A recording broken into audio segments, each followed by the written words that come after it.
கிறிஸ்து பிறப்பு விழா இரவு திருப்பலி. நற்செய்தி லூக்கா பிரிவு 2 அருள்வாக்குகள் 1 தொடக்கம் 13 வரை. 2ஆம் உலகப் போரின் போது ஐரோப்பாவில் மிக கடுமையான போர் நடந்து கொண்டிருந்த நேரம்.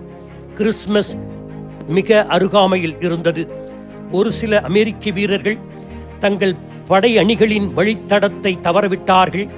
எனவே அவர்கள் அந்த காட்டுப்பகுதியில் வழியை தேடிக்கொண்டிருந்த போது சாயங்காலம் ஆகிவிட்டது.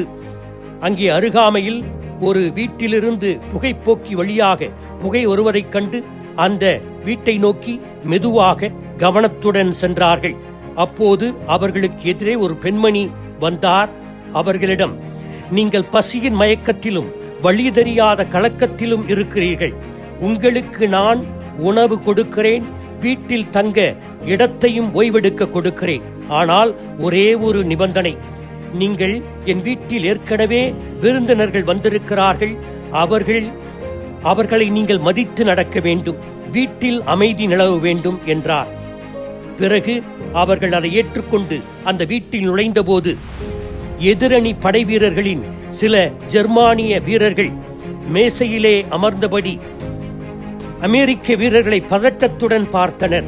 அந்த வீட்டின் தலைவியாக இருந்தவர் முன்னதாகவே ஜெர்மானிய வீரர்களிடம் தனக்கு வரப்போகும் விருந்தினர்களை மதிக்க வேண்டும் என்று ஏற்கனவே சொல்லியிருந்ததால் ஜெர்மானிய வீரர்களும் அந்த சொல்லிற்கு கட்டுப்பட்டனர். இந்த அமெரிக்க வீரர்களைப் போல வழி தவறி வந்தவர்கள்தான் இந்த ஜெர்மானிய வீரர்களும். அந்த இரவில் அவர்கள் தங்களை மீண்டும் சிறுவர்களைப் போல உணர்ந்தார்கள்.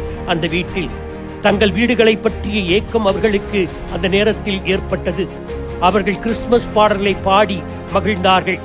அவர்கள் ஒருவரை ஒருவர் கொடிய எதிரியைப் போல பார்க்காமல் அமைதிக்காக ஏங்கும் மனிதர்களைப் போல குடும்பத்தில் உள்ளது போல உள்ள பாதுகாப்பு உணர்வை பெற்றார்கள்.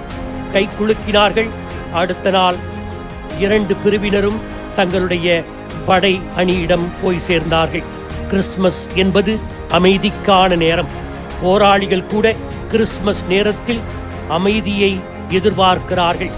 கடினமான போராளிகள் கூட நல்லெண்ணத்தோடு அறிவிக்கப்படாத போர் நிறுத்தத்தை கையாளுகிறார்கள். இயேசு பிறந்தபோது அவர்களை ஆண்டு கொண்டிருந்தது அகஸ்டஸ் சீசர் என்கின்ற அரசன். நிகரற்ற ரோமானிய பேரரசனாக மாறினான். ஜானுஸ் ஆலயத்தின் கதவை மூடியதன் வழியாக போர் முடிவுக்கு வந்துவிட்டது என்று அறிவித்தான். பேரரசர் அகஸ்டஸ் அமைதி என்பதை பரப்புரை செய்வதற்காக அமைதிக்கான பலிப்பீடத்தை அந்த ஆலயத்தில் கட்டினான். தன்னை உலக மீட்பர் என்று அறிவித்தான். அகஸ்டஸ் அமைதி மக்கள் மேல் திணிக்கப்பட்ட ஆதிக்க அமைதி. இந்த அமைதிக்கு குந்தகம் செய்பவர்களை சிலுவையில் அறைந்து கொல்லுவோம் என்று மக்கள் மத்தியில் பயத்தை ஏற்படுத்திவிட்ட அமைதி உண்மையான அமைதி அல்ல. இந்த திணிக்கப்பட்ட மாயாஜால ஆதிக்க அமைதிக்கு பதிலாக உண்மையான அமைதியை கொண்டு வரப்போகிறவர் பெத்லகேம் என்கின்ற சிறிய ஊரிலே பிறப்பார் என்று வானதூதர் அறிவிக்கிறார். அவருடைய ஆட்சி அன்பும் அமைதியும் மன்னிப்பும் இரக்கமும் விடுதலையும் நிறைந்ததாக இருக்கும். இந்த அமைதியின் அரசர் பிறந்து மக்களுக்கு முதலாக அறிமுகமாவது ஒரு தீவன தொட்டியில் என்று வானதூதர் இடையர்களுக்கு அறிவிக்கிறார். தன்னுடைய பெற்றோர்களுக்கு அடுத்தபடியாக மீட்பரின் பிறப்பு செய்தியை கேட்டு மகிழ்ந்தவர்கள், அந்த அமைதியின் அரசரை தரிசித்தவர்கள் இந்த மேய்ப்பர்கள். இவர்கள் சமூகத்தில் மிகவும்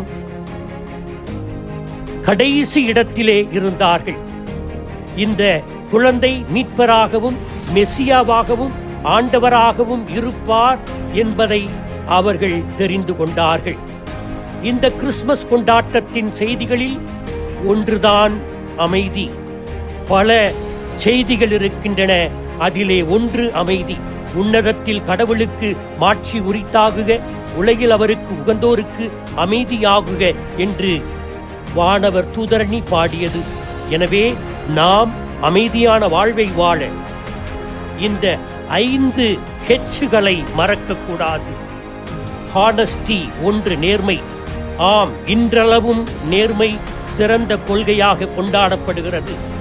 நேர்மையாளர் மன அமைதியுடன் இருப்பார். நடிப்பவர் மட்டுமே பதற்றத்தோடு இருப்பார். ஹியூமிலிட்டி பணிவு. பணிவுள்ளவன் தற்பெருமை கொள்ள மாட்டான். தான் யார் என்பதை பணிவோடு ஏற்றுக்கொள்வான். வாழ்வின் நிறைவையும் அமைதியையும் காண்பான்.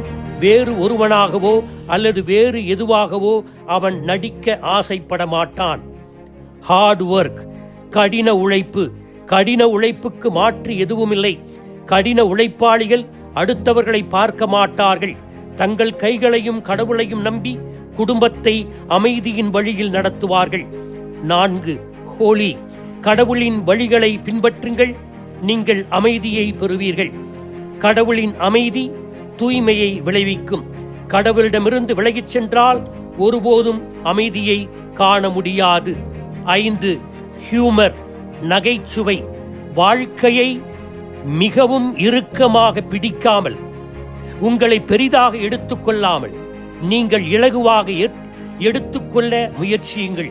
உங்கள் குறைகளோடு உங்களை நேசிக்க முயற்சி செய்யுங்கள். புன்னகை புரியுங்கள். அன்னை தெரேசா அவர்கள் சொல்லுகிறார்கள், அமைதி புன்னகையில் தொடங்குகிறது என்று. மேலும் மிகுந்த நகைச்சுவை உணர்வு கொண்ட நம் தந்தை கடவுள் மீது குழந்தையைப் போல நம்பி வாழ்க்கையை வாழுங்கள். அமைதியோடு இருப்பீர்கள்.